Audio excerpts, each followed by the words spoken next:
A copyright watermark on a movie script is supposed to protect the production. On The Infinite 10 Days, it protects a person who doesn't exist. Every printed page of Xiao Zhan's script for the sci-fi survival drama carries a stamp reading Xixia Team, not Xiao Zhan Team, not the production company's name, but the name of the character he plays.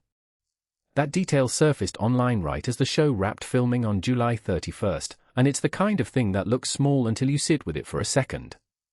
Here's what actually happened. After roughly 8 months of shooting, much of it inside a purpose-built 8,000 square meter virtual soundstage recreating the show's fictional Endland, the cast and crew of The Infinite 10 Days wrapped their 3-season shoot on King Dao's Oriental movie Metropolis lot.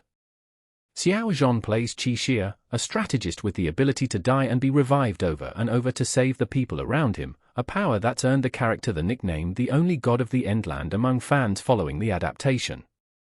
Anti-leak protocols on Chinese productions usually look the same: watermarked scripts, signed confidentiality agreements, black tenting to block drone photography, tight control over who's allowed on set. The Infinite 10 Days reportedly used all of that. What made this show different is the branding decision buried inside the security measure itself. Someone on this production chose to print a fictional character's name on a legal document meant to trace real-world leaks back to real people. That's not standard practice, and it's worth asking why a crew would build its entire anti-piracy system around a name that doesn't legally exist. The most likely explanation isn't mysterious, it's strategic. Somewhere around 100 days into filming, cast and crew reportedly stopped calling Xiao Zhan by his own name on set and started calling him Xixia instead, a nickname that shows up again on the wrap banner, which read Teacher Xixia rather than his actual name. Once a nickname takes root that deeply inside a production, it stops being a joke and starts becoming operational shorthand. Watermarking the scripts under that name wasn't just about leak prevention. It was the crew formalizing an identity that had already taken over the set. But there's a second layer worth sitting with, and it has to do with what happens once information like this leaves the set and hits Weibo. A script watermark is an internal legal safeguard. It was never meant to be public-facing. Yet the moment fans spotted it, Xiao Zhan's script should also carry the Xixia Team stamp became a trending topic on its own, spun into memes, screenshots, and jokes about how seriously the production takes itself.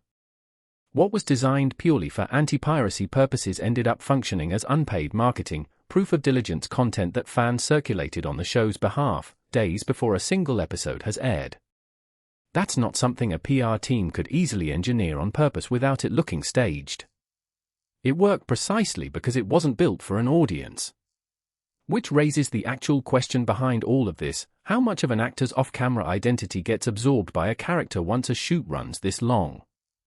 100+ days is a long time to answer to someone else's name. Behind-the-scenes footage circulating after the wrap shows Xiao Zhan filling his script margins with handwritten notes, breaking down Xixia's line read scene by scene. Other clips reportedly show him pushing through night shoots that ran past 1 a.m., at one point coughing through a scene rather than calling a break. None of that is unusual for a lead carrying a 3-season production, but stacked together with the naming shift and the watermark, it paints a specific picture of an actor whose process for this role went further than a costume change. That's the part the industry conversation usually skips. Coverage of a drama wrap tends to focus on numbers, reservation counts, engagement figures, how many episodes are locked.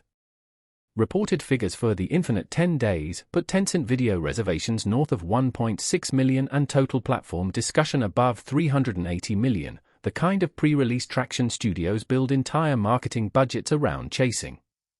But none of those numbers explain why fans latched onto a watermark instead. The reservation count tells you the show is anticipated. The watermark story tells you why people trust that the anticipation is earned.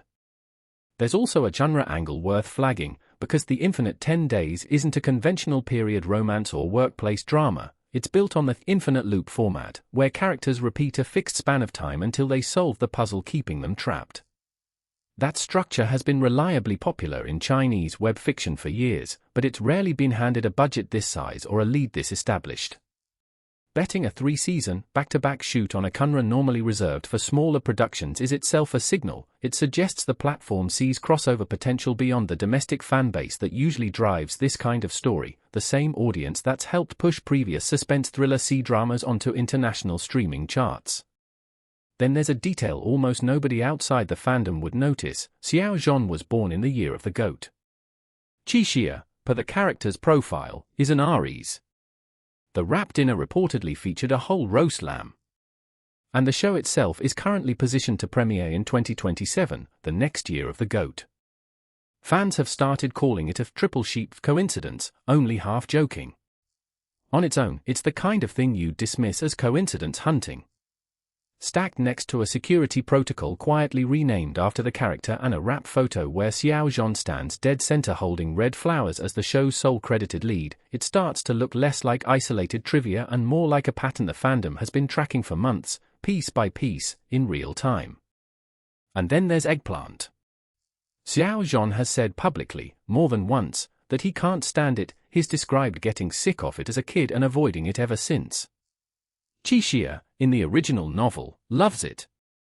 At the wrap dinner, the director reportedly asked the full cast and crew what Qixia's favorite food was, and the room shouted eggplant back at him in unison, everyone except Xiao Zhan, who stayed quiet and smiled instead of joining in. Fans immediately turned it into a bit, calling it his last act of resistance after 100+ days of being the character. It's a small moment, but it says something real about how a set operates after months together. The joke only lands because the crew already knows him well enough to aim it directly at him, and he's comfortable enough to let it happen without flinching. There's a fan culture layer underneath all of this too. Calling Xiao Zhan the only god of the Endlander isn't just a cute nickname lifted from the show's marketing copy, it's fans projecting the character's in-story authority onto the actor's real position on set, reinforced every time the official account uses the same sole lead language in a press release. That kind of framing tends to snowball. Once a fandom decides an actor's presence carries that much narrative weight, every subsequent detail, where he stands in a photo, whose name goes on a security stamp, who gets teased at a wrap dinner, gets read as further confirmation rather than as a separate, smaller story. It's a normal pattern in fandom communities built around long-running franchises, and it's part of why a single watermark screenshot can travel as far as it did. Zoom out, and this fits a broader shift happening across big-budget Chinese drama production right now. Studios aren't just spending on visual effects and location builds anymore. Linmon Pictures and Tencent reportedly greenlit this project as 3 seasons shot back-to-back, with 12 handmade zodiac masks built for a single sequence, the kind of production choice that only makes sense if a studio expects audience commitment to match its budget commitment. Security culture on these sets has scaled right alongside the budgets, because a leaked episode of a show this expensive isn't just an inconvenience, it's a measurable financial risk. What's changed is that fans are now paying almost as much attention to how a show protects its story as they are to the story itself. None of this confirms anything about what's actually in the scripts, and it shouldn't. The appeal of the infinite 10 days was always going to rest on whether the finished episodes deliver on 8 months of build-up. But the watermark, the wrap photo, the eggplant bit, the zodiac coincidence, none of them were manufactured for an audience. They surfaced because a production ran long enough and tight enough that an entire crew started operating inside its own fictional world, and small pieces of that leaked out anyway. That's usually a decent sign for what's coming. If you like entertainment coverage that goes past the headline, the kind that finds the quiet detail everyone else scrolled past, that's what Rabbit News Hallyu is built for. Subscribe if you want analysis, not just news.